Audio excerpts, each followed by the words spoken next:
Okay, in the hot seat. It's going to be very hot for you, Glenn. So let's just jump right in and talk about the fact that you're an all virtual brokerage. And why? Like, what's the power of this?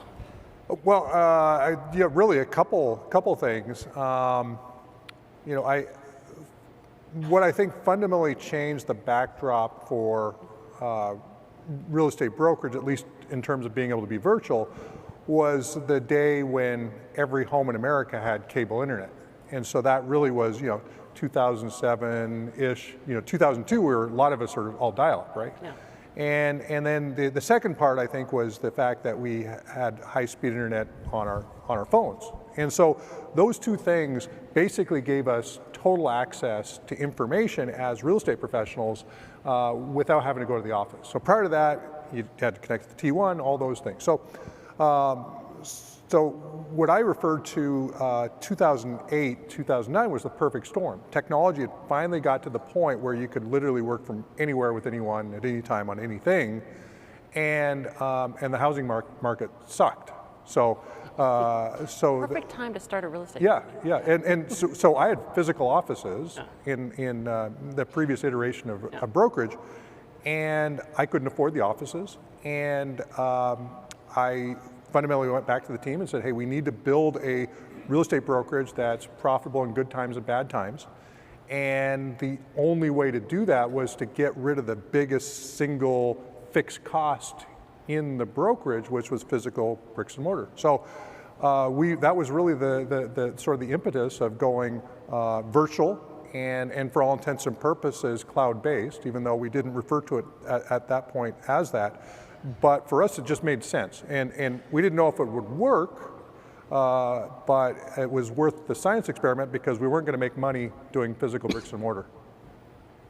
And I was really surprised when I understood how real and complete the virtual world of EXP is. Do you want to talk about, Yeah, one of the things, if you do decide to go without bricks and mortar, one of the things that you'll hear, which is in my mind actually accurate, is that there's going to be a challenge creating culture and collaboration and community with your agents if you don't actually see them physically, and that's a real issue. So I'd been in a prior life in the early 90s. I'd worked for AOL. I'd built a large online service. So actually online communities was kind of a thing that I had some pretty good understanding. Of course, Facebook had really shown up 2007, 8-ish. So it really was still fairly early, this whole social network piece. But for me, what I wanted to do is create a sense of place, some place that you could actually go and have conversations, whether it be training, talk to a broker, talk to other agents, mastermind, all of those things. And at that time, Second Life was a big deal. So that was, there's lots of people using that platform. And so we said, why don't we do that for real estate? And you really did do that for real estate. I mean, EXP is, unlike what Josh Team or Robert Refkin were talking about, where they're creating a suite of tools for their agents. I know that is part of the platform. Right. EXP is actually a world. It's a virtual world. You have an avatar. You attend a virtual office. There's like socializing. There's. Yeah, and we're pushing the envelope on technology. I mean, the reality is that the platform that we bought the company last year, a company called Verbella. They are we've actually set world records in terms of the number of attendees in a virtual setting because of EXP.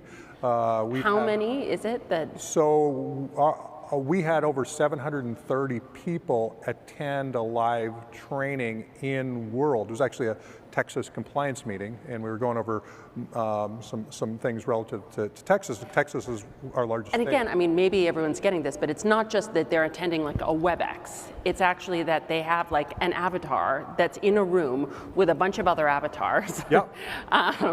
And they are in a virtual environment together attending this.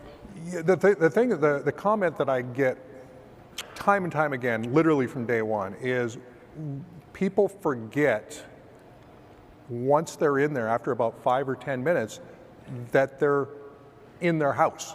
Even they're not putting the headsets on, they're actually just using the laptop or desktop machine that they're on, but they literally forget that they're where they're physically at, and they fully engage with this platform as if it's a real place. So interesting, Glenn. So let's talk a little bit about the franchise system versus a platform. And another thing that you've talked about is EXP really being a platform as opposed to a franchise system that you came from.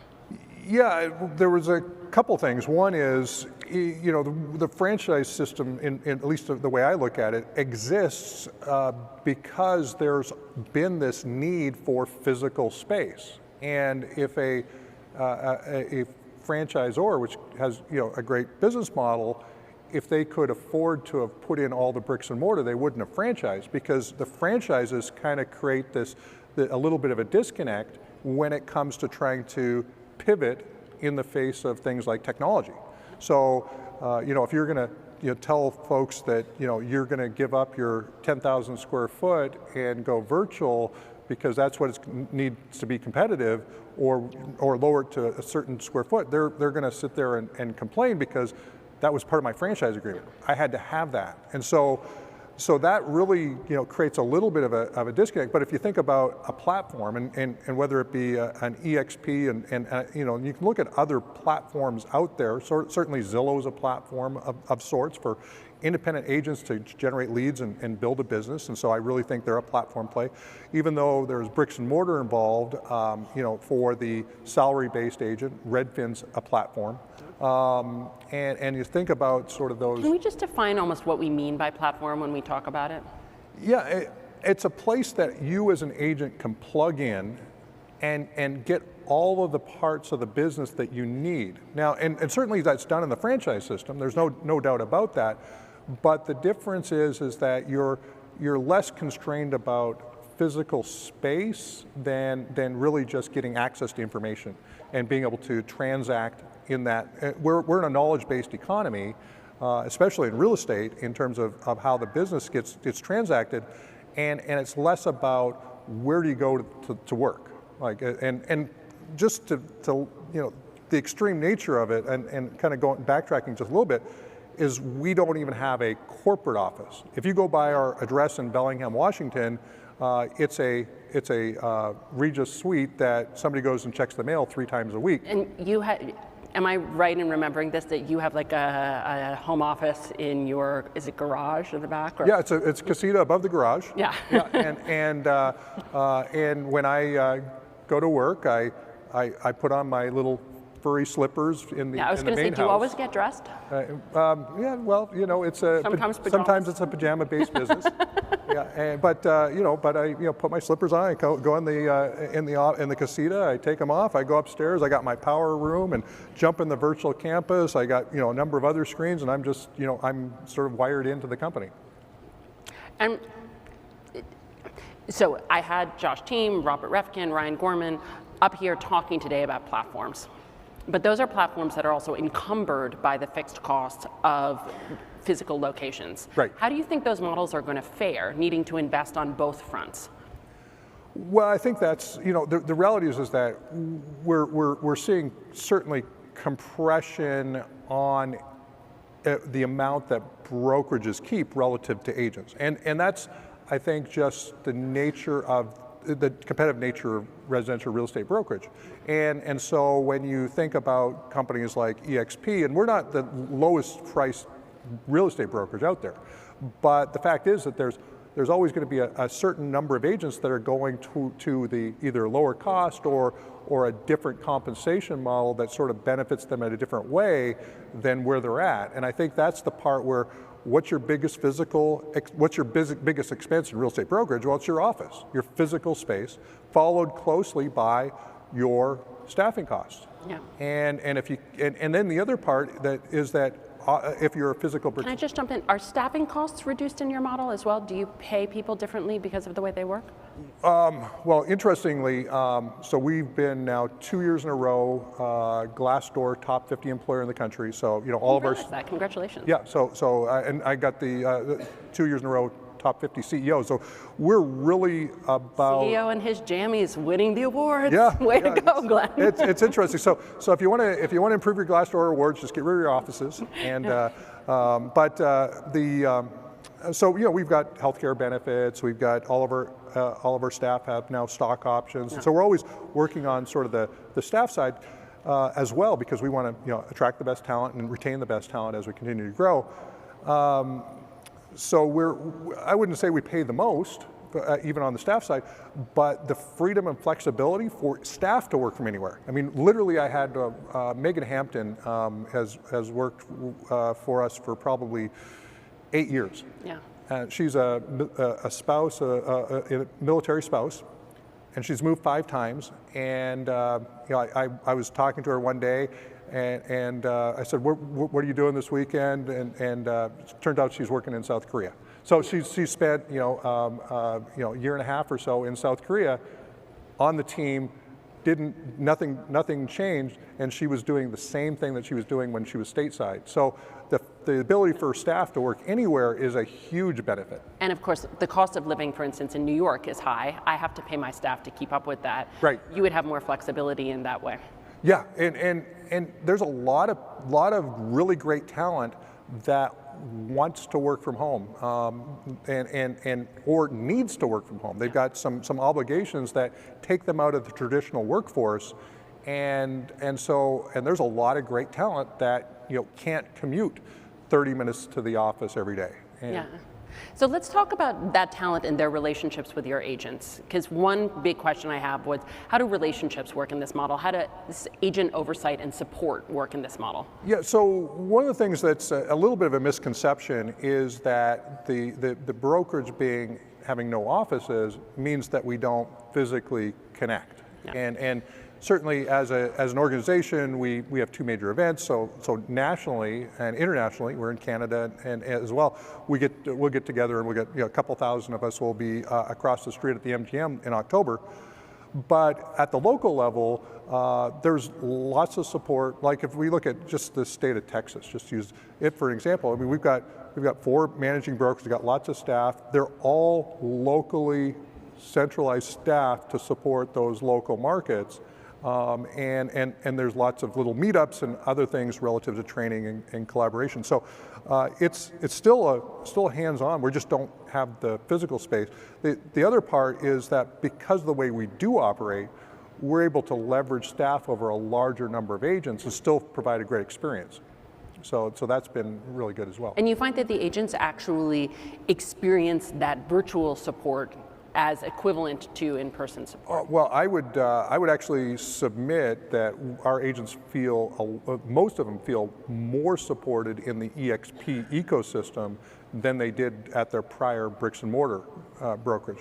And one of the reasons, because we're so focused on creating great collaboration and tools that literally, instead of trying to call your managing broker as an agent, which if you're an agent, you sort of know that that's a lot of times just a crapshoot. You may or may not reach the broker.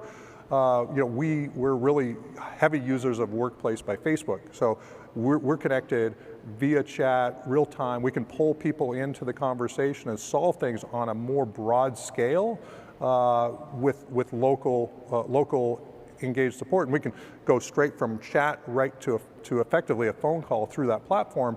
And it really actually makes the support more engaged just because of the way it all operates. Why do you think other brokerages haven't started to copy a lot of what you're doing? I mean, it really makes sense. Yeah, I think it's just scary, quite frankly. I mean, unless, we wouldn't have done it had we not had the backdrop of 2008, 2009. I mean, we were happy building our business. We had 3 going on 4 physical offices, and we were fortunate enough to be able to downsize really quickly. But for most, the pain threshold isn't high enough for established brokers to do it. And then the question is and you know. Though as margins shrink, do you think we're going to see more models that are lighter on physical space? Yeah, and the question is where does it come from? You know, does a major brand cannibalize their existing business model by launching a virtual model? So if you've got an established brand with 100,000 agents, and you've got all your local broker owners are charging what they charge, and you've got your franchise fee, and you sort of disrupt that, and you go, hey, we're going to go right in the market. We're going to stick this a virtual brokerage, and your costs are going to be cut in half as an agent, but it's still the same brand. What the heck is your franchisees going to say about that? So I think that's a part that is really challenging to sort of think about how that happens. Yeah. And so I do think that we're seeing, and I met a gentleman here earlier that has his own firm that's doing a virtual model and doing some of those additional components. But I think the other part that's somewhat complex is for agents to actually leave a physical space. That's painful for them too. So the incentives have to be high enough for them to actually make the move. And an interesting thing we talked about backstage was you have a recurring revenue model, so your agents are the ones who recruit for you. Right, we have really no internal paid sales staff from that perspective. So we think about more of service and support of agents and brokers in their personal real estate practices, but then if they're helping us grow the brokerage, then they obviously participate in that in a pretty meaningful way. I mean, we've got some agents and brokers that are doing really great income on that side. So they may have been sales managers in their previous brokerage or broker owner, or they've got great connections, and they've started to leverage those networks and helped us just kind of blow it up. Because it is a tough sales pitch. Leave your physical brokerage to join this virtual. Yeah, it's a tough sales pitch unless you really identify the key pain point for an agent. And the key pain point is that if they're the primary breadwinner of the home and they get hit by a bus, what the heck happens to their lifestyle? And so there's no retirement program effectively in real estate. And if you can sort of hit that pain point effectively, it becomes somewhat of okay, I really need to pay attention to this because I do want to be in this industry for 5, 10, 15 years, and I plan to retire from it, but it's a hamster wheel for most agents. Yeah, but I mean, Keller Williams also has recurring revenue components of the model, right? Are you able to offer more meaningful partnership to your agents because your fixed costs are lower? Yeah, I mean, I love Keller Williams. I was there. I'm a vested profit share earner in Keller, and I brought in 184 people in my profit share group in 2006, which you would think would be meaningful, but my 1099 in 2007 was about $6,000.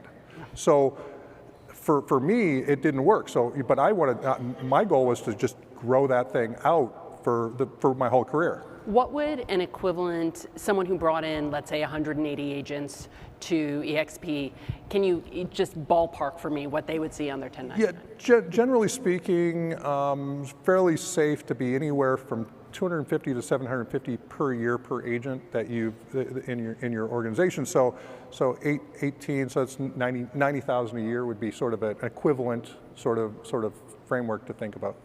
Awesome. One last question. I know you guys are a publicly traded company. Yep. And how does that change the way you think about running your business? Well, for a while, it's really changed it in that we sort of went a little bit too heavy in the trying to be a public company and trying to fit all the boxes on that.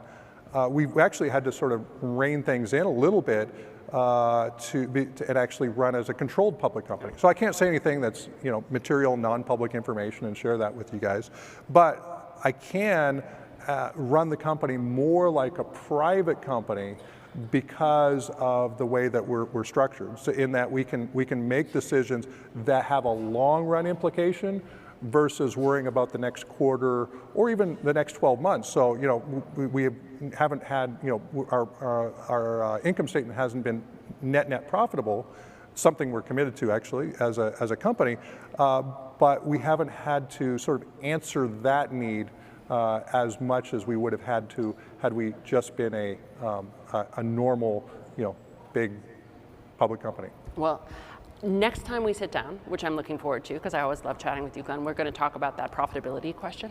Awesome. Good stuff. It's great to see you. Thank you very much.